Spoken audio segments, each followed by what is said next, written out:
Should you charge your adult kids board? Yeah, definitely. 100% you should. Why isn't it just then, like when I was growing up, it definitely seemed like... Yeah, my mum got to me, mate. She was happy to charge me board. My parents weren't... Those 80s parents were tough, man. They're like, there you go. They weren't equivocating. Like that was just, that's how it is, my friend. Because you now have a job and you now have reached adult land and you're still at home. And so you're going to have adulthood. Here's a bill. Pay some of this. Yeah. And board's just a polite word for rent. So what is going on now, do you think? Well, look, it should be a live question for each family. I think if they charge board, I guess the question is why and what do you want it to represent? Is it just a live, we need money to run this family, and if you live here, we need your money? Or is it more about, while you're here, we're trying to teach you a lesson? If you live here, we need your money. I hope there's a bumper sticker in there somewhere. I hope that is not your relationship with your parent or as a parent to your child. We don't need all your money, just a percentage. Okay, so park that for one side. If that's not where parents You need to contribute to the costs of having you here. We're trying to teach you how to be, in all seriousness, we're trying to prepare you for adulthood. And in adulthood, spoiler alert, you're going to cop 100% of the costs of living. What we're trying to do is to say, while you're here, and if you're able to, and if we decide it's important enough, you need to pay a percentage of those costs, whether it's a fixed amount per week or a percentage of your income. It's practice for being a proper adult. But I think it's a conversation that families are perhaps reluctant, or it's a little bit awkward, Well, hasn't it always been awkward? I guess it wasn't. Actually, with my parents, it wasn't awkward at all. Yeah. It's like, mate, you're staying here? Great. You can pay us some money. Thanks very much. Maybe we left home earlier. Like I do see how close parents are to their kids in this generation and think perhaps our kids are almost like friends, or we have a much more friendly relationship with our kids maybe than our parents did. They still loved us, but it looks a bit different with this generation. And I wonder whether or not are you less likely to ask your friend for money? Perhaps you're closer to them, but it might also mean the conversation about board and contributing is we do feel a bit sorry maybe for the world that we're leaving them and the cost of living once they leave our doors. So we tend to be a bit more reluctant to maybe ask them for money. Maybe that's what's changed. We also should be pointing out you're wearing the cost of everybody being at home if those who are in the household, those others aren't contributing themselves. Yeah. Yep. If you need that contribution, no, not even if you need. If you request that, if you think it's the right thing to do, what are the considerations in those conversations? Look, a couple of things I think you've got to think about is the logistics of, do I want a flat dollar per week, like we talked about paying our parents in the 80s or 90s, probably in your case? Is it a flat dollar per week, or is it maybe a percentage of your income? Percentage of income, it probably makes more sense if they're on a smaller income. Another consideration is... How do you work out that percentage? I think it needs to be enough to hurt, but not enough to send them broke.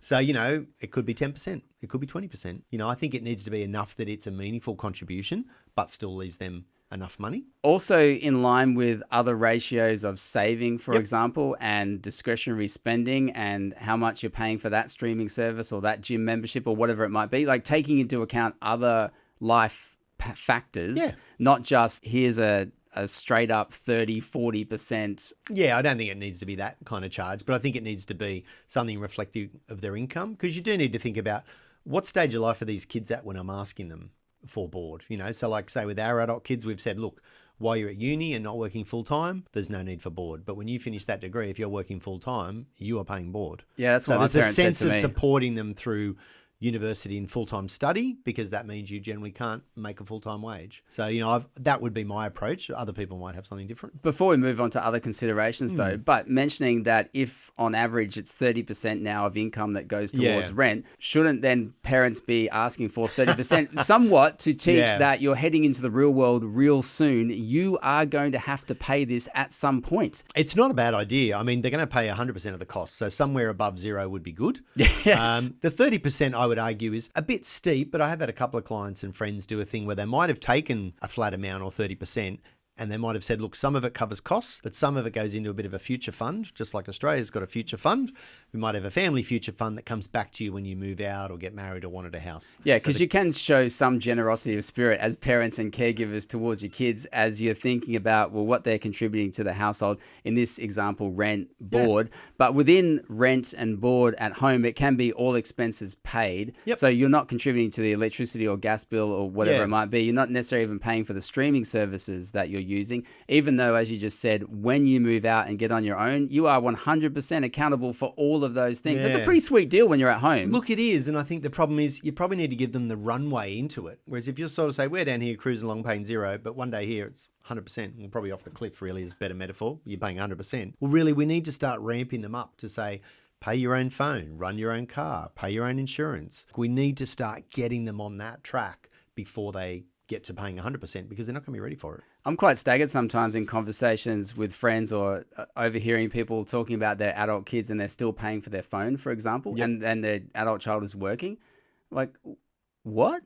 Like, with all consideration and me trying to be sensitive and all that sort of stuff, but you can hear the tone of my voice. I'm like, what? Yeah. Why are they not already paying for that themselves? That is their device. They're an adult. They're working. Yeah. Why are you still paying for it? When before all of that situation, when they're at high school or whatever, it makes total sense to me. If they're doing a part-time job and they're getting 50 or 100, 150 bucks a week, fair enough that they can't pay for all these things. But when you're in a position where you're starting to earn much more significant money, that will float you into real life. You're in real life. Yeah. When you move out of home, if you do into that. the harsh reality. Into the harsh reality of paying for everything yourself. The studio lights, the glare. Yeah, I don't totally understand the thinking of, well, I'll keep paying for these things for them. It's a nice thing to do. It's a Look, it's a buffer, I guess, to like we pay phone costs for our kids, but we're on a family plan. I administer it. I'm the accountant. Okay, that makes sense. So we get a data plan. It's shared. Yeah. It's all together. It's a moderate cost. They break off and run the phone themselves. Probably going to cost them more. So while we're all together under the one roof, the data plan and the shared, internet and phone makes sense financially. But back to your considerations, and I should pull my head in a little bit because even as you've given that example, it points back to families in all sorts of situations. You may be in a position to be able to continue to pay for your kids, whatever it might be, your adult kids at home, but you have at least had a conversation about all of those things, including preparing them for the time when, if they do move out renting or buying, so that they know there is coming a day where you are going to have to foot the bill for all of these things. And look, I think they know it's coming. I think kids are probably smart enough these days to go, well, I'll just lay low and not say anything. Of course, I'm going to cop those costs one day, but am I going to voluntarily do it? And to be fair, some kids may do more than others. Some kids may say, I don't make much for my job, but I pay my way by doing chores over and above what a family would normally expect. So they may contribute to their house in other ways. They may cook several meals per week.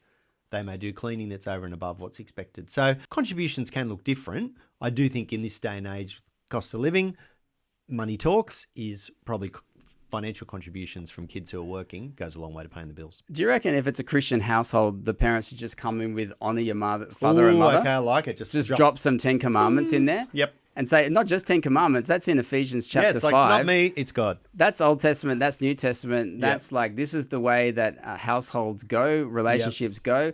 And I hope that you are parents who are full of the sorts of things that your kids should and can honor. If that's the case, do you just drop a whole world of honor your father and mother? Yeah. So where's the board? Yeah, pretty much. Yeah. Show me the money. It's in the book. We're going to get to that soon. Do you think, are you advocating for that as a position of discussing with your kids board? I don't think it's a terrible idea. I think each family might have a stronger view on that than others. I do think we need a bit more transparency around finances. So I don't think every time I tell my kids something about money, I'm surprised by how surprised they are by things like what things cost, what a house costs, what we make. I realise, well, if you don't talk about it, these kids don't know what you make. They just think everything's kind of paid for and you bought your house for 5 cents and that's what, you've got all the money you ever made. So I do think we need a bit more transparency and accountability and talking about finances, because then I think kids would understand. If they knew our grocery bill every week, they would probably go, oh, geez, that is a lot.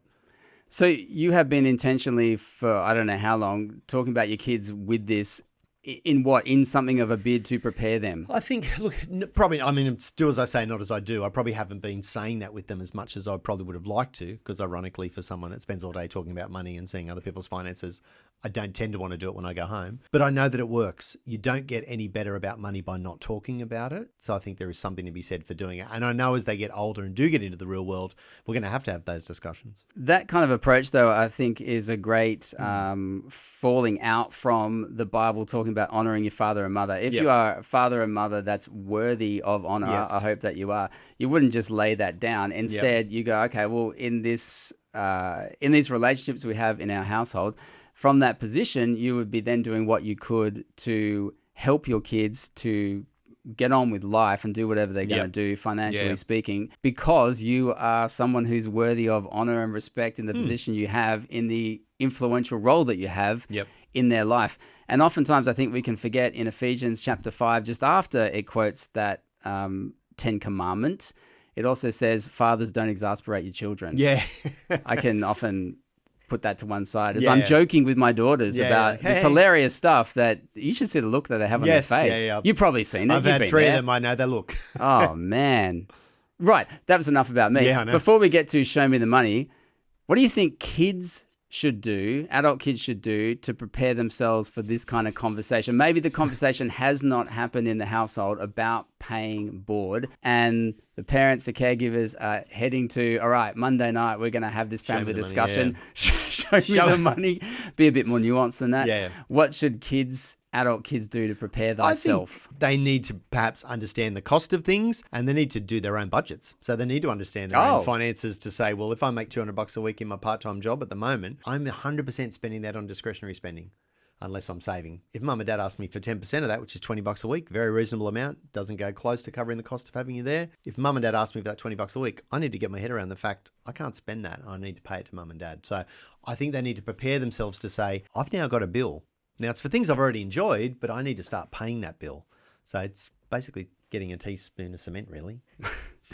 That's a technical description, yeah. You're serious about every adult kid budgeting? I don't think they do. No, but you think that they should. I think they should think. I see what my kids make in part-time jobs and go, Australia pays pretty well. If you work hard, you can actually make a decent amount in a part-time job. So the danger is if you just kind of spend the money and don't have some going to investments or future saving or deferred consumption, you could just get used to spending it all. There's a heap of things. There's an unlimited amount of things for people to spend their money on. So if kids don't go, well, hang on a sec, I'm making $300 a week. Why don't I budget to go, I'm still living at home. Mum and dad get 10% of it. $30 a week. It's nothing. It's not the cost of having you.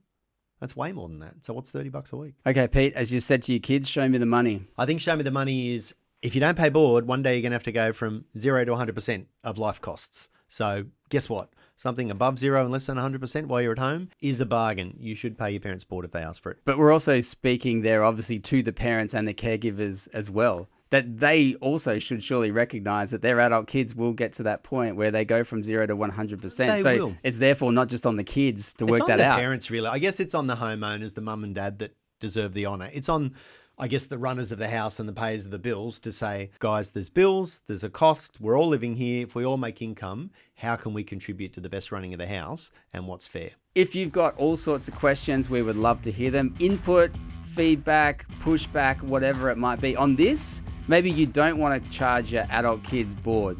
Let us know. We would love to share it on an upcoming episode. You can put that in the comments wherever you're at, on whatever platform you're on. Head to the Facebook group, Money, Faith and Finance. If you're not a member already, well then just do that simple thing of join up and just fire off your comments. We'd love to hear from you. Get involved in all the conversations that are happening there all the time about this sort of stuff, and wherever faith and finance are happening in households all around the place. Pete Burrows, thank you very much. Worthy of honour as always. You are an accountant with small businesses and individuals with Lower Russell and Farr at Penrith in Western Sydney. And I'm just Ben McEachern from Hope Mornings. You're not just Ben McEachern. No, I am You're just Ben McEachern, morning presenter at Hope, man about town, raconteur, father, husband. I'm just Ben McEachern. I'll see you next time.